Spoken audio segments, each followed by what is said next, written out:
Hello everybody, my name is Kanai Manika and welcome back to the unboxing, where today is a very special episode. Last year, one of the coolest, best things that I was able to get my hands on was the Figma Tears of the Kingdom Link. It's a good figure and a wonderful little bit of presentation, but the other Zelda figures, while they were announced, I didn't get my hands on them just due to pre-order wackiness. But thankfully, that's finally able to change today, because today we are taking a look at the second part of the Triforce, the Wisdom part, or whatever. That's right. Today we are taking a look at Figma figure number, I think it's 637. That being Zelda from The Legend of Zelda: Tears of the Kingdom. Whew, I am excited. To be fair, of the three Tears of the Kingdom figures that they announced, that Figma announced, this is probably the one I'm least excited for, purely just due to it being a design that doesn't seem to lend itself very well to an action figure, but I'm glad to have a Zelda to go with the Link, and then all I have to wait for now is Ganondorf, who I will get eventually, whenever he decides to fucking show up. Yeah, out of the box, her package is very similar to the Link from the DX set, if you remember that correctly. It's got a slipcover over the main box that's all in black, and there's a little bit of a fingerprint magnet. As you can see, I've had this in my house for a little bit, so I apologize for fingerprints or dust or whatever. I haven't unboxed it though, so don't worry. And we have those nice Zonai spirals in the background, which makes it more than just a plain black box. It is very masterfully done. On this side, you get the three logos: the Good Smile Company logo, the Figma logo, as well as the Tears of the Kingdom logo in Japanese specifically, because this is a Japanese toy brand, whatever. As the official Nintendo licensed product thing. I don't really know what this is. It's like on a lot of them though. I don't really know what that says. Leave it down in the comments below if you're aware. At the bottom, we get a nice gold foil line. That's the figure's name, the Zelda Tears of the Kingdom version. And in the center, we have a nice promo pic of Zelda in that sort of like prayer pose that she does sometimes. It depends on the shot that you're looking at. Anyways, on this side, you get more of that nice spirally Zonai patterning with some nice, particularly patterned golden embroidering or whatever on the corners. That's nice and shiny and beautiful, and it just gives this package such a premium touch. Zelda Tears of the Kingdom logo, Zelda Tears of the Kingdom version there, Figma right up there. At the bottom, you have the barcode. At the top, you have the Figma logo, Max Factory Cross Masaki Apsi, the same guy who designed the last one, as well as more of those gold embroideries here at the top, which are so pretty. Again, we're not going to look at this side yet, but you can see a little bit of what it's going to end up being, because we'll see it with the actual box. On the back, you get the promo shots, which are all so pretty.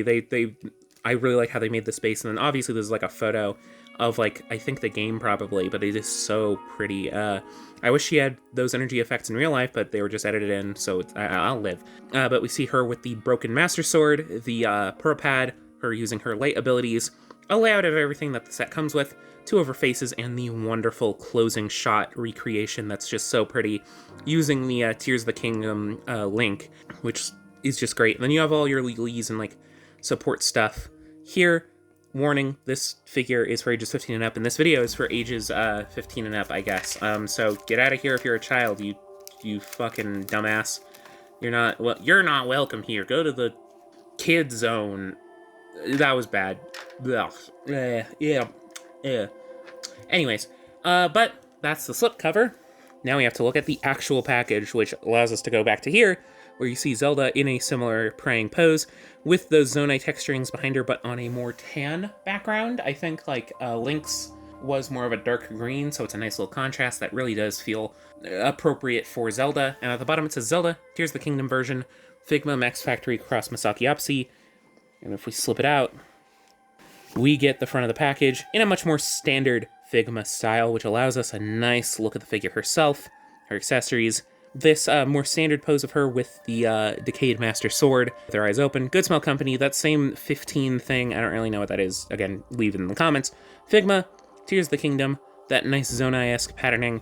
Product number 637, Zelda, Tears of the Kingdom version, that in Japanese, Nintendo seal approval. On this side, we have her holding the Master Sword kind of like she does, like, out of the prologue, I think, when she receives it in time or whatever. Or maybe this is meant to also... I don't remember the exact cutscenes. This could also be at the end of the game, when No, it wouldn't be at the end of the game when she goes all dragon mode or whatever. Spoilers for Tears of the Kingdom, by the way. I guess I should have led with that.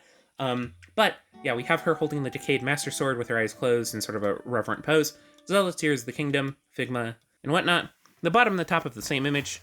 This image of Zelda with her hand splayed out. I think it's meant to recreate a pose similar to the cutscene where the Zelda illusion tries to trick Sonia, and then real Zelda comes out and she's like, "I got you, dumbass." And then Ganondorf jumps down and he's like, "I actually got you, dumbass."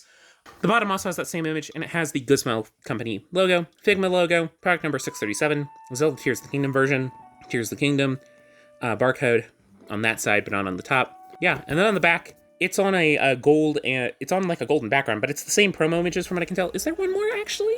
There's one more. Same promo images up top. These are the same. This is the same. Now, rather than having the number of the figure and the name, it has her looking down at the Pro Pad, which is interesting. Bottom also seems to be the same legalese as the top, or on this side. But yeah, also on the inside of this, you have the Good Smile Company logo hiding in there. It's not super evident. Come on.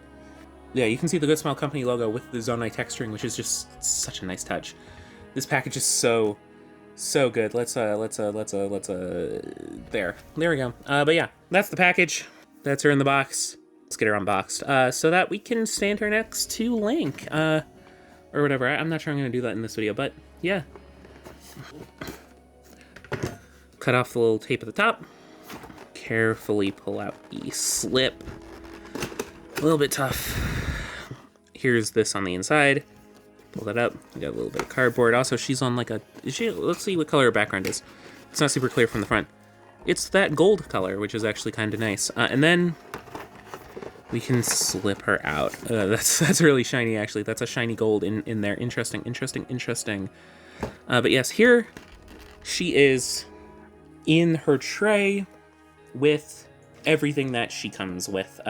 Yes, there she is in her tray with everything that she comes with. You can see the main things are laid out here. If we turn it around, she comes with some standard Figma extras, so let's get out the back of Figma bag. Oh no, the Purapad fell. Ruh-roh, we'll get to that. But yes, here we have the usual baggie for Figma stuffs and things. Where tear that open, and here we have instruction manual. Hopefully I didn't tear that. Instruction manual, a little crumpled up, shows you everything the set comes with and how to use it, how to put things in where to put things, how to pull things and whatnot, how to use joints. I guess that's like a tutorial or whatever. I don't know why you can pull off the arms. Strange, whatever. And you also get the standard Figma accessory baggie. I always appreciate these. It means I don't have to provide my own. But this allows you to store your stuff outside of the main package itself. And here, we get the sort of standard array of baggie accessories: stand, extra pegs for the stand and for the wrist, hands. So let's start with the stand, because unlike the Link where he had like a larger stand, the Zelda, though, has a more standard-sized Figma stand. So, I mean, she's a smaller package. She's a smaller figure, I'm pretty sure, even though she is quite large, all things considered, for what she is. So, does she have a stand hole in the... Well, she'll need the extra port. So you just take it, find the wider end, plug that into the base. It says Figma, made in China, and I guess there's also copyright Nintendo on this one. And it has the specific MAPC or whatever thing on it. So here's your stand. It's a fairly standard stand. I like Figma stands. They're not amazing, but they get the job done, and I can't complain about that. Let's get these out now, these other bits of accessories. So we have the extra bit of the stand arm, which allows it to actually plug into the figure because it's got a smaller hole. There it is, if it'll focus. Then we get spare wrist peg. I always appreciate that. It helps if just in case the figure breaks. And finally, let's get to the array of hands. They come on a little tree here, somewhat similar to the one that came with the Queen from Persona 5, if you'll remember back to that unboxing. But here we have all of her hands. They seem to come just in straight pairs, though it is very obvious which one is which side. So we have the sort of gripping hand, this sort of long finger gripping hand, I believe for the Purapad, And it looks nice. I've got a little bit of flash on this side, unfortunately, but I can get that dealt with. Give me a second. Yep. There you go. Got it mostly off. It'll be fine. But yeah, these are for holding the Purr pad. And on this side, seemingly let me try to hands. On the right side, all of them are marked with the symbol of the Triforce fairly nicely. It's a simple print, but it gets the job done. She has a pair of hands for holding that. And, they're simple hands other than the Triforce marking. These ones, I believe, are for holding the Master Sword. These ones are for splaying out for, like, magic. And these ones are just kind of standard resting hands. They kind of use it on the box to hold the Master Sword a little bit as well. But yeah, and then here they are on the inside of the palm. Again, standard hands, nothing too extraordinary. They have some nice slight, I guess, like, sharpness in their tip because of her nails. But otherwise, they are standard Figma-style hands. Nothing really to go crazy about quite yet. Now we gotta get the main tray past these accessories. So let's put it down and slide it open, which is thankfully fairly simple. Now, this one was chomping at the bit, so I guess we'll start there, because we got one more pair of hands. We have the final specialty pair, which comes on these pegs, somewhat similar to, if you'll remember the Samus from a couple years back. They come on these extra pegs because they're extraordinary. These are her, like, clasping prayer hands, and they look great. I really like them. I'm glad you don't have to have two hands and then have to align them up perfectly. This just seems like a nice, expressive piece of accessory work, and I'm glad to have it in a set with so few accessories, honestly. Next up, we'll take a look at probably her most unique one, though I imagine, if you want, you could try to pass this off to Link. I'm not sure if you'll have the proper holding hands for it, but she, of course, comes with the Purr pad. She uses this a lot in the game to, like, take photos and stuff. It has some nice texturing here at the back, with, like, the green with its own implicit sculpting, and then the gold bits, which go to the Purr eye in the center, with the red little corners. It's kind of like a Nintendo Switch, essentially. And, like, you can see it's even got, like, the little stick placements, which is very funny. And then it has the Sheikah symbol in the center. It's meant to be the successor to the Sheikah Slate, but it's a Nintendo Switch instead of a Wii U gamepad. It looks so nice. It looks ripped straight out of the game, and I'm really glad to have it. And it makes sense that it would be included with her, though Link does use it sometimes, so I imagine you could get some Link poses out of it if you also have that figure, which, if you're buying this one, I imagine you do. And finally, for these accessories, she also comes with another Master Sword. I believe this hilt piece is probably the same, but at the top you can see that wonderful decaying texture because of the gloom. It looks so nice. It looks, again, ripped straight out of the game. It has that nice shading and, like, texturing that the game's version has, and it's just so good. And, like, so many iconic Zelda poses in this game involve this broken Master Sword, and, like, it's just done so well. I imagine there's at least some CAD model sharing with the actual Master Sword, because I'm pretty sure it is the same size. So if you want to give Zelda the original Master Sword, or give Link this Master Sword, you are free to do so. Yeah, it's just so well painted and sculpted. It's astonishing. And then finally, she gets some faceplates. They are honestly big faceplates because they also include her hair. She has a smile on out of the box, but she also includes this sort of determined face, which, again, is nicely done. Figma knows how to recreate the art styles of, like, anime and video games into plastic form, and they do not disappoint here. She looks just like Zelda out of the games, out of this game specifically, mainly out of the cutscenes, with the sort of crown around her forehead, with that nice zonai texturing. Her eyes and face just look great. The little teardrops under each eye, which just looks so nice. Obviously, her long ears on each side, with the earrings nicely painted on. It's just so nicely done. I'm really glad with it. And then, alongside that face, you also get the sort of eyes closed face. This is a very iconic face for this version of Zelda. She does this a lot, depending on the pose. And, like, it has different levels of expressiveness depending on which angle you put it at, which I really appreciate. But yeah, otherwise it's very similar, though that doesn't mean it's bad. Now, while we're here, I'm going to complain a little bit because this thing is very expensive, so I do think there should have been more accessories, given the price tag. I know you might be thinking, but what other accessories? Well, first off, she needs some of those light powers that she has in the game.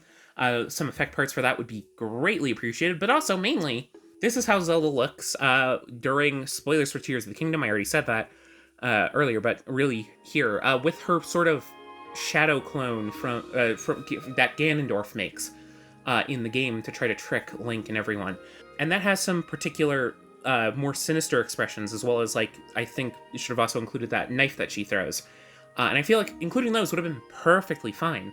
And would have really helped this to feel a little bit more worth its very steep asking price. But yeah, it is what it is, and I'm sure someone could figure out a way to make those expressions somehow. But anyways, that's the accessories. That's the accessory discussion. It's time to get into the figure herself. So there's a little bit of plastic covering her top, and then I pull her out. Just a little bit of plastic around these areas protecting the paint job, which fair and reasonable. It's getting this one out of the skirt, the lower skirting piece that's real toughy. Come on. There we are. There we go. And anything that's left inside is fine. But here is Zelda out of the package. And yeah, for one, for some reason, the Zelda Figmas are scaled up from basically every other Figma.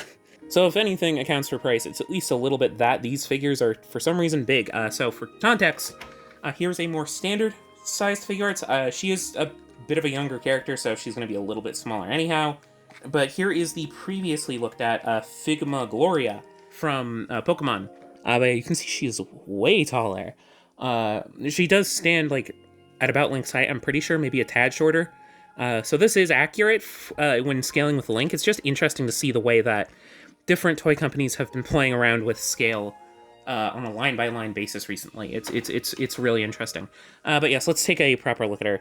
So yeah, as you can see, she is in her time travel-based Zonai garb. So the long, flowing dress sort of deal that is off the shoulders with these little bits of, like, jewelry almost around the biceps, and with these around the wrists and this one around the ankle, and that. So let's get a full 360. And as you can see, it is very nicely painted, very nicely sculpted. Obviously, that sculpt work and paint work is, I think, the main appeal of having chosen this specific outfit. But let's get a little bit of a closer look, shall we? Let's. Here we have that extra face, and it does really shine with the hair billowing out behind it, as well as the actual earrings poking out from that back sculpt, which is actually really clever. Yeah, that's actually a really clever little design decision. It has that poking out, but it is that nice calm smile, which I do think fits Zelda fairly well for this release. Is that a hinge up there? Sorry, I am learning this figure as I go. It looks very nice. I'm really glad with how that looks. It looks great, as tends to be the case for Figma. Anyways, going on to more interesting prospects, she has her secret stone, if it'll focus, tied around her neck, and it is in a nice clear plastic that's been glued on. That looks so good, and it's got the sculpting in it as well. Oh, hell yeah. Hell yeah, that looks great. That looks great, and it's got the... There's some very intricate paintwork on all of this Zonai jewelry that's all over her body. It's insanely impressive, and on the back you can see that continue a little bit more around her torso section, with the green underlayer of the dress with the sort of white overlayer, and then the sort of sash, which also has so much intricate paint work and sculpt work, and like that, I think, is why the designer chose to go with this look rather than the one that, outside of the fact that this is the one that's more in promotional materials for the game, rather than the sort of, I guess, like the prologue costume that she wears, the more blue tunic that's more similar to the first game and more similar to Link's champion tunic. You can see the way that... Anyways, this is very nice too. I do like this design. I kind of wish we had that other one, just because it would be a more posable action figure, but that's besides the point.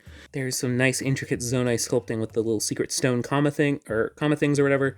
The little bits like that, the eyes, the triangles that kind of look like the Triforce. And then under that is a much simpler sculpt of these, which we'll get into later because they are hard plastic. These are not flexing at all. But yeah, her arms are fairly standard outside of those jewelry breakups, which are very appreciated. Her bracelets, keep in mind, are separate parts. If you notice, these are separate parts. They are nicely painted, though.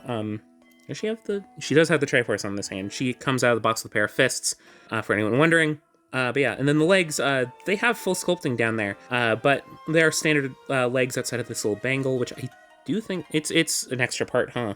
The little bangle on her ankle is extra but her ankles, or her feet, sorry, are also very nicely done, being in the sort of sandals. They do look very nicely intricately painted. Sandals are pretty difficult to do sometimes, so it's nice and clean and it looks good. So yeah, fairly simple enough design, though, with tons of opportunities for intricate sculpt and paintwork. That is legitimately impressive. Like, as much as I'm gonna dog on this figure for its articulation and like not be a fan of it, and we're about to get there, it is sculpted immaculately. It looks great.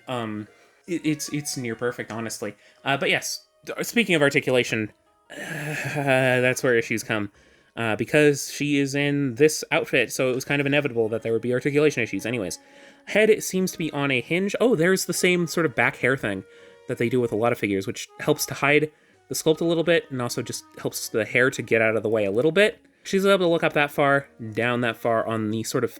There's a ball joint up top and a ball joint up bottom, but they are connected not by a dumbbell, but by a hinge. It's mainly going to promote upwards and downwards, so if you are wondering about why your figure might be the way that it is, I think there's a ball joint at the bottom connecting the neck, the torso, so be careful with that. It might come out of alignment, so I guess just, yeah, be careful. If need be, you can always take your faceplate off, if it'll come off, and get things realigned, so you can see kind of it is kicked backwards, which gives her some tilt as well. It's somewhat limited, but it's fine. That gives her tilt, though. So if you need to get things back in alignment, because it's ball joint, hinge, ball joint, take off the faceplate and then do that. Anyways, I do think the bottom is on that, but it does allow for some nice tiltage, given the restrictions on the sculpt itself.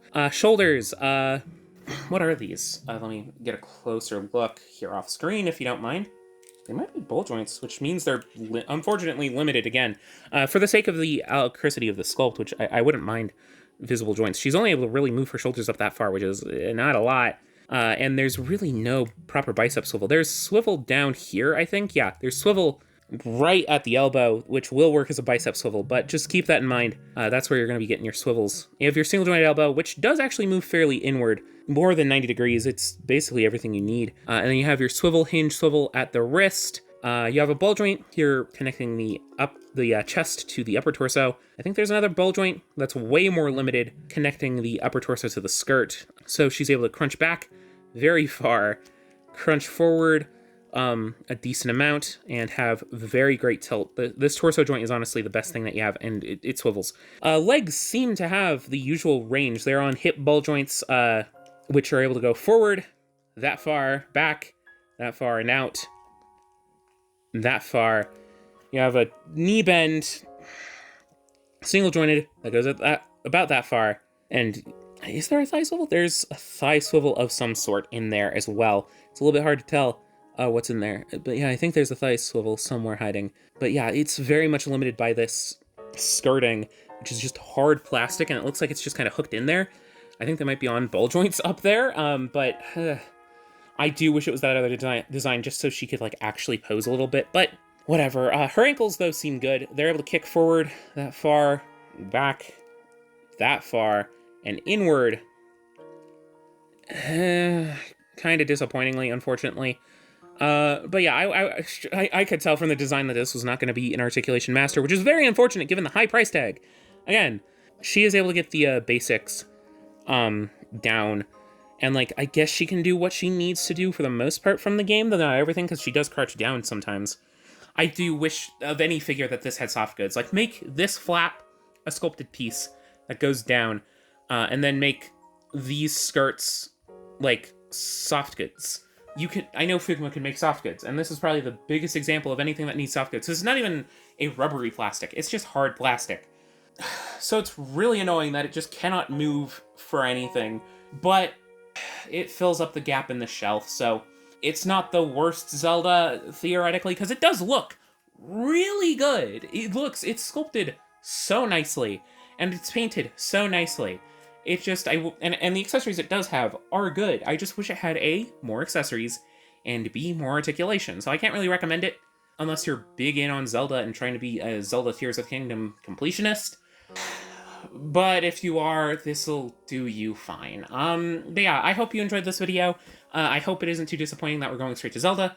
Next up should be Ganondorf, whenever that is. Not next video, but the Ganondorf will be coming. There's one more piece of the Triforce left, and it'll be in my house eventually when it decides to finally ship, which I don't know when that is. I hope you enjoyed the video. Let me know what you think of everything by doing the usual YouTube stuff. Leave a like if you did enjoy the video so that I know more content like this would be appreciated. Leave comments to leave whatever thoughts you have, what you think of the game Tears of the Kingdom, what you think of this Zelda design, what you think of this Zelda figure, what you think of this video covering this Zelda figure, as well as whatever inane thoughts that aren't, like, offensive or anything. You know what I mean? And I get to control what is and isn't offensive in this comment section, so you better fucking watch out, dumbasses. Anyways, I don't know what hype is, but it is there, so try hyping this, if that fucking is fine. I don't know how that works. Anyways, and if you want more content like this, there are two things you can do. You can look back to earlier videos on the channel. I do have a video covering that Tears of the Kingdom link, and it's pretty good, all things considered. It's long, but it's pretty good. It's not as well edited, but it's pretty good. As well as subscribe, so that you know when future videos are coming out. I've already told you that the Ganon is coming. I don't know when the Ganon is coming, so when that uploads, you'll be as surprised as I am, but be sure that you're ready for it by subscribing. And, yeah, outside of that, I hope you enjoyed this YouTube video, and I will see you all in the next one, whatever that may be. Bye-bye!